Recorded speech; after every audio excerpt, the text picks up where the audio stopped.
Season's greetings, everyone. It's the most wonderful time of the year, and you know what that means? Holiday movie marathon. So many classics to rewatch. Oh, looks like they took it off Netflix. Okay, not on Disney Plus either. HBO Max? Tubi? Paramount Plus? Hulu? Peacock? Apple TV? Where is it? What on earth is Spinkul? That's it, I'm getting the DVD. We are living in a digital era where everything we could ever dream of is only a few clicks away. Movies, books, TV shows, music, and games are all available to download or stream at any time. But even with this added layer of convenience, many people, including myself, get their media physically, with things like DVDs, physical books, CDs, vinyl records, and game discs and cartridges. Why would someone prefer buying a physical thing when they could easily access their entertainment from their phone? Well, there are plenty of reasons me and many others still love physical media and prefer it. Let's take a look at this list and check it twice to see why physical media is great. And yes, I know, this is Jack's Game Room, and while games will be the main focus, I will brush upon physical movies, TV shows, books, and music. For those saying they shouldn't be talked about on a gaming channel, you can play DVDs and CDs on a PS2. Haha, gotcha. Number one on our list of reasons I love physical media is, for the most part, it's cheaper. Now I know that sounds crazy as a video game fan when new games can go for $80 now, but an important thing to remember is that yes, newer stuff is going to be pricier, but older stuff will be much better. Since digital copies are never on clearance or going out of stock, sales can be much stiffer. But when it's a physical thing, they need shelf space, so they're more likely to cut a deal. Not to mention, plenty of mom and pop shops sell old games, records, books, CDs, and DVDs for much cheaper.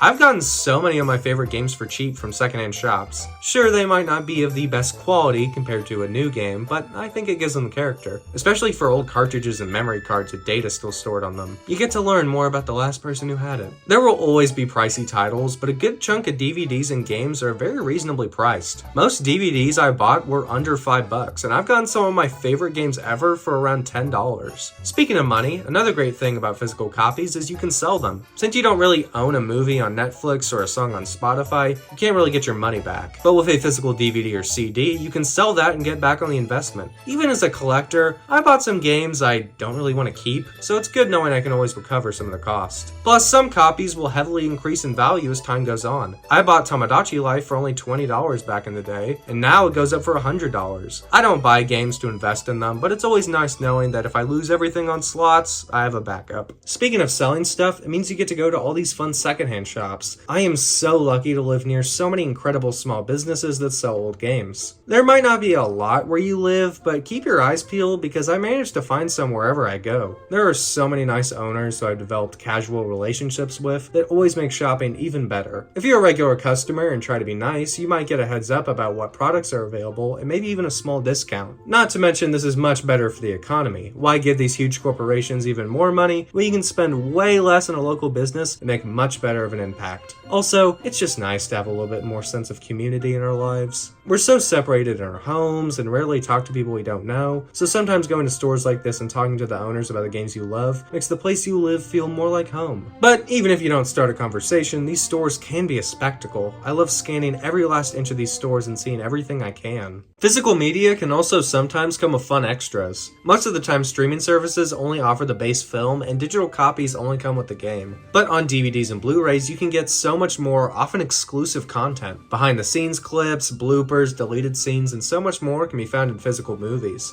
Even if some of the more notable stuff can be found online for free, I'm willing to bet a good chunk of that stuff remains on that disc. Physical video games don't often include any physical software, but they do come with physical bonuses. One of the forgotten joys of video games are the manuals. Even when I'm familiar with the game, I still find myself looking through most game manuals I have. There can be some great attention to detail, hidden lore, and of course fun, helpful hints. Other miscellaneous flyers and ads can also be neat because those are going to be a lot less likely to be preserved. But what I like most is finding old receipts from the original owners that are stuffed into the game cases. Like the guy that bought the Batman movie on PSP I own, also bought RoboCop on PSP that same day. If you're that guy, I want to have lunch with you. One of the best parts about having a truckload of movies, music, and especially games is displaying them all. This is Jack's Game Room after all, and I love displaying the games I own. Seeing rows and rows of physical cases lined up on a shelf is just so satisfying. I often forget what digital games I have, but with physical games, I just need to turn my head and there they all are. I know some people don't like alphabetizing all the games they have, and it can be time consuming, but moving all the other cases to make room for one feels feels like you're locking that game into your collection. Now, most games come on a DVD-like case you just line up like books, and most cartridges can be displayed similarly, but some required a bit more imagination. Some cartridges don't have end labels, some games have abnormal boxes, and of course you have to display all your handhelds and consoles. As annoying as some of these problems can be, I also like being creative for these. Do you stack N64 games like this, or do you buy custom end labels? Do you buy custom Game Boy boxes, or do you make some yourself? And that's what's great. There is no right or wrong way to do it. Everyone has their own preferences, and they're all valid. When starting your display shelf, it's easy to feel subpar when you watch videos of people with basements filled with huge collections, but remember, they all started small. This was my initial setup, and here I am now. Big displays can be jaw-dropping, but a simple shelf of games, movies, or music can also be so endearing.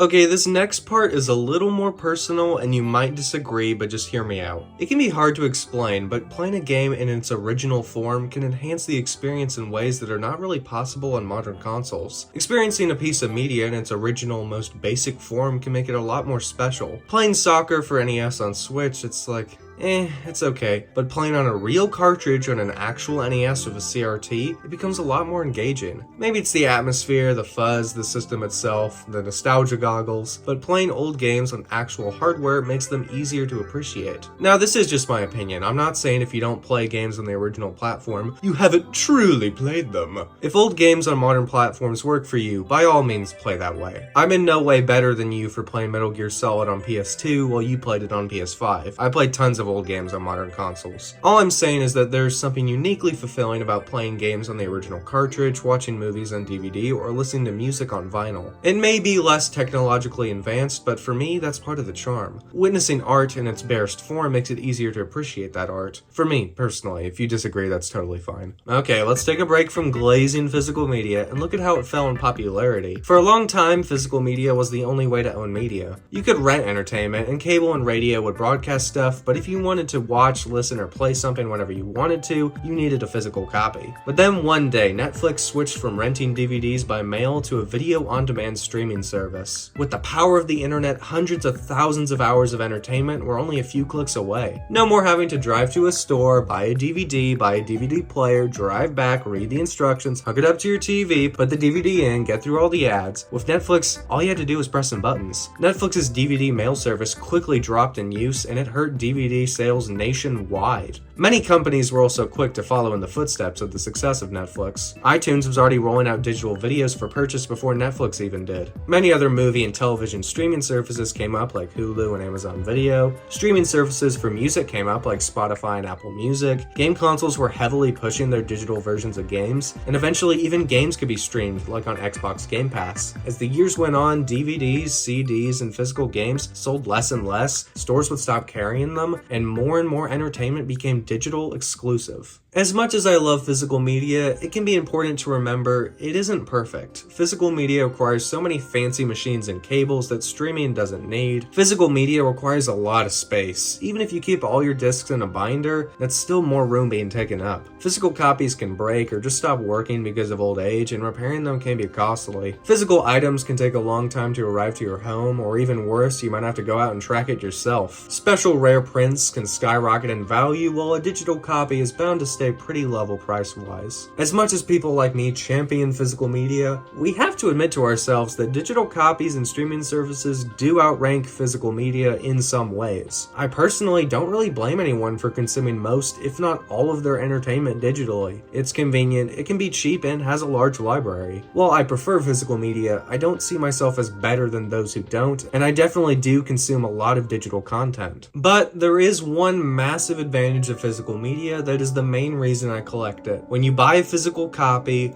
you own it. And like, duh, of course you own it, but that statement is so much more important than it sounds. I cannot stand the content I consume just disappearing all the time. Me and my friend Ghost with the Most love watching movies together, but it feels like every movie we want to watch is never on any of the streaming services we have. Well, I guess we gotta watch Birdemic then. A show will be on Disney Plus for like 2 years, but the moment I want to show it to him, it's on a different service neither of us have. This happens way too often. A song I like gets ripped off off Apple Music, a streaming service doesn't have all the seasons of a show, or a game gets delisted off a digital storefront. When you buy a physical copy, it's yours forever. If it's functional, it will work on your hardware. The most important part of physical media is preservation. What happens when a show isn't just moved to a different platform, but just disappears altogether? Like, remember that Willow show on Disney Plus?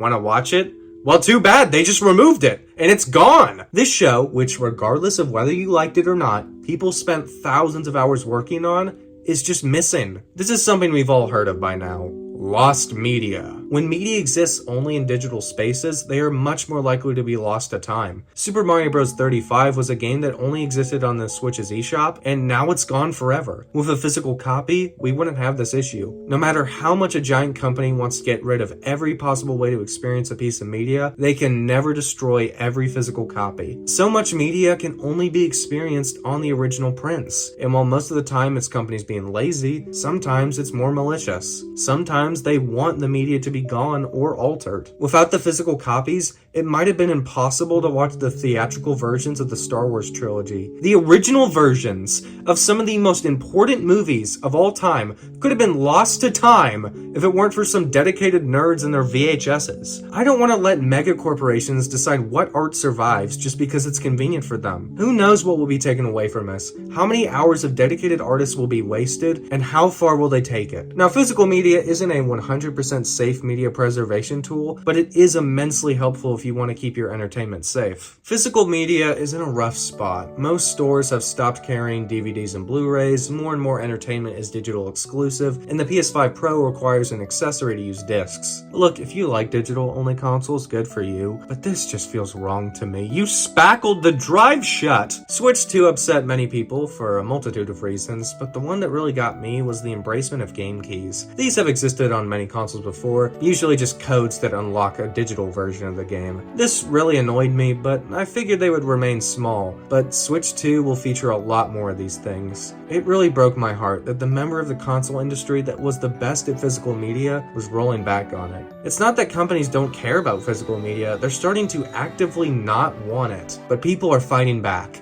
Day after day, I see more and more people supporting physical media. I'm but one of many people who still loves to collect physical prints of all my favorite entertainment. I keep watching such great videos about people voicing their love for discs, vinyl, and Blu-ray. It's no longer a thing hipsters are keeping alive. It really is reaching a lot of people, and that's great. Now, as much as I love media preservation and owning my stuff, my absolute favorite part of physical media relates to the season. Memories of running downstairs to see Under That Tree, that game I've wanted all year. Physical media makes the perfect gift. I have so many wonderful holiday memories of ripping through wrapping paper to see a game that would become one of my favorite games ever. I remember being 5 years old and getting New Super Mario Bros., which gave me some of the most impactful gaming experiences of my childhood. I remember getting Smash Ultimate and rushing to unlock every single character to brag to all my classmates in middle school. And after one of the roughest experiences of my life, I got my GameCube and finally got to play so many games I thought I might never experience. Those memories would not have been as special if they were digital copies. I have these physical items of good memories. Even if I don't like the game, they remind me of good times. Like, I don't really like whiskey, but my friend gave it to me many Decembers ago. Even though he's off at college now, whenever I look at the box, it's like he's right beside me. I have all these boxes that are tangible proof that someone cared enough about me to spend money on something they thought would bring me joy. If you can't think of a present idea this holiday, why not give someone their favorite movie on Blu-ray? Give them their favorite song on vinyl, or their favorite game on disc. Now not only will their favorite entertainment always be theirs to enjoy, but when they experience it, they'll think of you.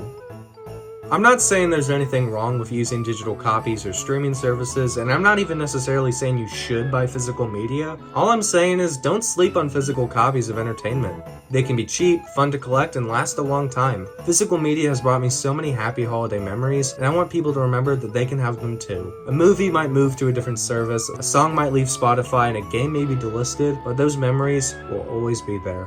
Oh yeah, that reminds me. I got you something.